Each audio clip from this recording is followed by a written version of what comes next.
Hello, everyone. It's the end of a very long day in London.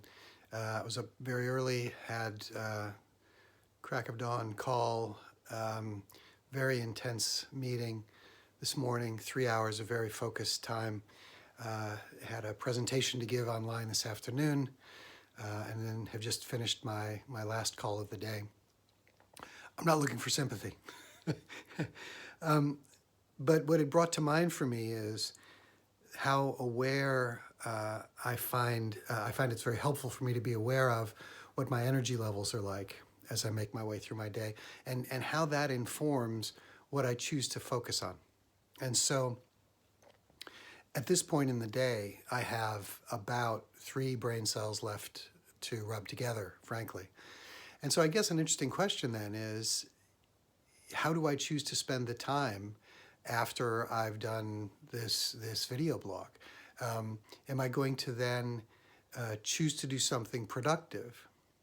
And if I do I have a system that's set up to provide me with helpful reminders of things that I could do, right? Right now, getting on the phone to one of my long-term clients and talking strategy for next year, not on the cards. I am not going to, in that conversation, present as somebody who is a trusted advisor with lots of keen ideas and coming up with all kinds of creative thinking about their situation. So if I do choose to be, productive in a time like this, what do I want to be reminded about?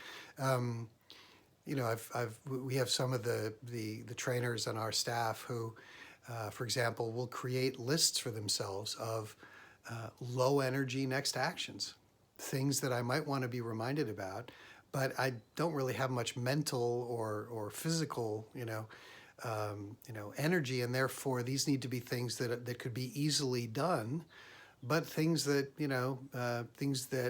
don't take that much out of me.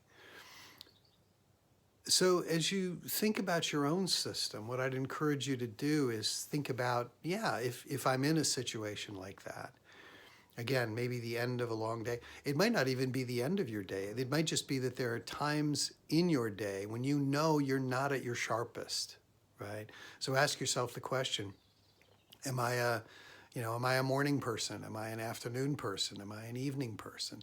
And when you are in those times in your day when you're not terribly high energy, do you feel like you've got a helpful set of reminders to look at? And the other thing I suppose I would encourage you to consider is, at times like those, is doing nothing productive not maybe a better choice, right? Take a walk, get out of the office, go have a cup of coffee, right? Do some things which are not on your lists, because quite frankly, in the bigger picture, that could be a better choice.